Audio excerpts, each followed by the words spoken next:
voyez la guerre qui se passe, Iran, États-Unis, ils sont assis à distance et puis ils se bombardent. Nous, on a créé quoi? Mais vous voyez, ce sont des Noirs qui sont assis, qui font des débats. Les États-Unis, c'est la puissance. C'est la puissance. Toi-même, tu fais quoi? Tu crées quoi? Hein? On ne va pas se concentrer. C'est sérieux. Si on les voit, ils font ça. Allons-y réfléchir comment on peut transformer le pétrole, comment on gagne du propergol pour propulser quoi? Réfléchissons. Les autres là, ce n'est pas Dieu qui est descendu les donner la connaissance. C'est le même cerveau qui les a donnés. Mais eux, ils ont décidé d'exploiter leur cerveau à bon escient. Mais nous, on a dit à Dieu qu'il n'a pas eu raison de nous donner un cerveau. Nous, on n'avait pas besoin. On n'a qu'à laisser et ils vont faire. Résultat de course. Ils viennent donc nous manipuler, nous cogner, on se fait la bagarre et ils prennent nos ressources et puis ils partent. C'est pas ça, non? Comme des villages ont été réinstallés dans cette région ici, ils avaient été cherchés, réinstallés. Aujourd'hui, ils se tuent, ils font la bagarre chez Chefferie. Est-ce qu'on est normal? Mani Sougouri. Wallahi Mani Sougouri. Doucement. Non. C'est vrai, les politiciens aussi avaient gâté tout avant, mais maintenant c'est fini. On n'a pas besoin de se faire la bagarre sur ces choses-là. Donc, moi j'invite surtout les jeunes à revoir notre copie pour qu'on ne soit plus dépendant des gens, pour qu'on ne soit plus à la traînée et qu'on crée, qu'on fasse beaucoup de choses. Parce que si on ne le fait pas, on va disparaître. On va disparaître. Parce que ceux-là, s'ils reviennent ici, vous allez envier le sort des morts. Vous allez envier le sort des morts, je vous jure. La nature même va s'énerver contre nous.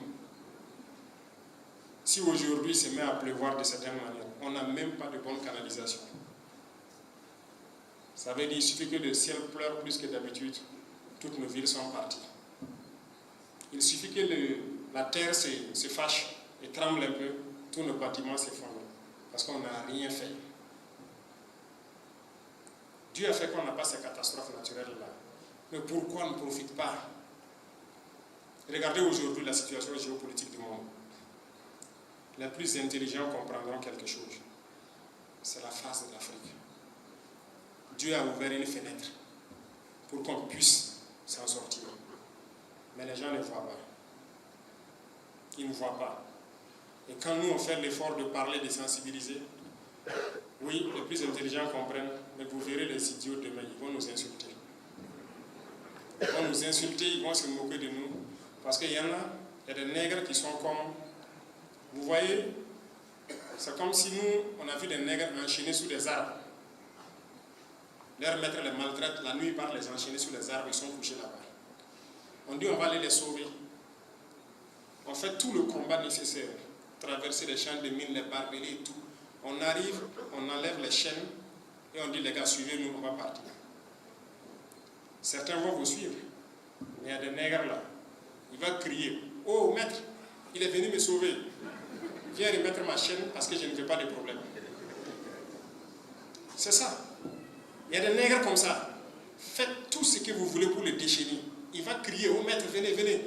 Il y a quelqu'un qui est venu pour me sauver ici, me déchaîner. Venez mettre la chaîne, moi je préfère rester avec vous. C'est malheureux. Et je parle à l'échelle de l'Afrique en fait. C'est malheureux. Moi, j'ai failli ne pas naître à cause de l'effet de ces gens. Moi, ma grand-mère, selon ce que je sais de l'histoire, elle était presque, je dirais, la ménopause, mais elle a pu avoir 2 enfants. Puisqu'elle avait plus de 50 ans. C'était un miracle dans leur village. Pourquoi elle n'a pas pu enfanter tôt? Parce que ces gens-là les avaient pris. Elle a connu la pénétration coloniale ici. Et c'était interdit de faire des enfants ou de se marier. Ils ont tué presque tous les hommes du village. Et c'est après les indépendances qu'elle a pu faire ses enfants. Donc moi j'ai failli ne pas naître à cause de leurs effets sur nous. Et j'étais très proche d'elle. Elle m'a raconté beaucoup de choses. J'ai vu sur son corps les traces de la maltraitance de ces gens-là. J'avais 10 ans quand elle est décédée en 98. Donc je vis les effets de la colonisation dans ma chair. Et vous êtes nombreux à connaître ça aussi. Mais certains encore continuent d'adorer leurs malfaiteurs d'hier. Ils les aiment plus que eux-mêmes, ils les aiment plus que leurs frères. C'est ce que je ne comprends pas. Ces gens-là, il faut les combattre. Il faut les combattre sans état d'âme.